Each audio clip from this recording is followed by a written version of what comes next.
তো আজকে আমরা বেসিক অফ ইংলিশ শিখব। ইংলিশের বেসিকের মধ্যে অনেক কিছুই আছে, তার মধ্যে সব থেকে ইম্পর্টেন্ট যেগুলো সেগুলোই আমরা শিখব। তো তার আগে আমরা ইংরেজি সম্বন্ধে কিছু বেসিক ধারণা গ্রহণ করব, যেমন ইংরেজি ভাষাটা এসছে কোথা থেকে এবং এটাকে ইন্টারন্যাশনাল ল্যাঙ্গুয়েজ কেন ঘোষণা করা হয়েছে, এবং এই যে ইংরেজি ভাষার মধ্যে কতগুলি বর্ণ আছে, এদেরকে একত্রে কি বলে, এবং এক্সেট্রা এক্সেট্রা। তো শুরু করছি আজকে আমরা যে এই ইংরেজি ভাষাটাকে পৃথিবীর সবথেকে সহজতম ভাষা বলে গণ্য করা হয়, সেই জন্য এই ভাষাটাকে ইন্টারন্যাশনাল ল্যাঙ্গুয়েজ বলা হয় এবং পৃথিবীর প্রায় 125টি দেশে এই ইংলিশ ল্যাঙ্গুয়েজ চলে। তো আজকে আমরা যেটা শিখবো যে ইংরেজি এই ভাষাটির বেসিকটা কি। তো যেমন ইংরেজি অর্থাৎ ইংলিশ একটি ওয়েস্ট জার্মানিক ল্যাঙ্গুয়েজ, যেটা আমাদের ওয়েস্ট জার্মানি থেকে মেইনলি স্প্রেড হয়েছে অর্থাৎ ছড়িয়েছে। তো দেখো, এই যে ইংলিশ ভাষাটি মধ্যে আছে 26টি বর্ণ বা লেটার। এই 26টি বর্ণ বা লেটারকে একত্রে বলা হয় অ্যালফাবেট। এই 26টি বর্ণকে আমরা এ থেকে জেড অবধি সবাই জানি। তো এই অ্যালফাবেট শব্দটি এসছে আলফা এবং বিটা থেকে, যেগুলি গ্রিক শব্দ। এছাড়াও বলে রাখি যে এই আলফা এবং বিটা গ্রিক ল্যাঙ্গুয়েজের প্রথম দুটি বর্ণ অর্থাৎ আলফা এবং বিটা, প্রথম দুটি বর্ণ, এদেরকে এরকমই দেখতে হয় আলফা এবং বিটা। গ্রিক শব্দই আলফা এবং বিটা থেকে অ্যালফাবেট এসছে। যেহেতু গ্রিক ছিল একটি অ্যানসিয়েন্ট ল্যাঙ্গুয়েজ, সেই জন্য এখান থেকেই অ্যালফাবেট শব্দটিকে নেওয়া হয়েছে।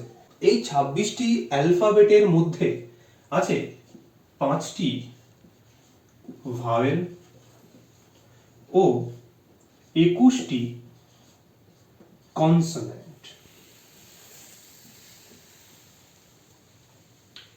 5টি ভাওয়েল অর্থাৎ এ, ই, আই, ও, ইউ। এই এ, ই, আই, ও, ইউ কে বলা হয় ভাওয়েল, এবং বাকি যত অ্যালফাবেট আছে অর্থাৎ এ থেকে জেড অবধি যতগুলি অক্ষর আছে প্রত্যেকেই বলা হয় কনসোনেন্ট। ভাওয়েল বাদে যতগুলি অক্ষর আছে সবগুলোকে বলা হয় কনসোনেন্ট। এবার এই 5টি যে শব্দ আছে এদেরকেই কেন ভাওয়েল বলা হয়, কেন বি, সি কিংবা ডি কে ভাওয়েল বলা হয় না, অর্থাৎ ভাওয়েলকে বাংলায় বলা হয় স্বরবর্ণ এবং কনসোনেন্টকে বলা হয় ব্যঞ্জন বর্ণ। তো এই 5টি এ, ই, আই, ও, ইউ এদেরকে কেন ভাওয়েল বলা হয় তার পিছনে একটি লজিক আছে। কেমন দেখবে, এই এ, ই, আই, ও, ইউ এইগুলি একমাত্র অক্ষর যারা নিজে উচ্চারিত হয়। এদের উচ্চারণের জন্য কোনো অন্য অক্ষর বা বর্ণের প্রয়োজন হয় না। কিন্তু কনসোনেন্ট অর্থাৎ বি, সি কিংবা ডি এরা উচ্চারিত হতে গেলে ভাওয়েলের সাহায্য নেয়। যেমন বি এর মধ্যে আছে ই, সি এর মধ্যেও আছে ই, ডি এর মধ্যেও আছে ই। অর্থাৎ কনসোনেন্টরা প্রত্যেকটি কনসোনেন্ট ভাওয়েলের সাহায্য নিয়েই তারপরে উচ্চারিত হয়, সেই জন্য এদেরকে ভাওয়েল বলা হয় এবং এদেরকে কনসোনেন্ট বলা হয়। এরপর আমরা আরো একটি জিনিস শিখে নেব যেটা আমাদের সিলেবাসের বাইরে হলেও আমাদের জানা উচিত, সেটি হলো সেমি ভাওয়েল।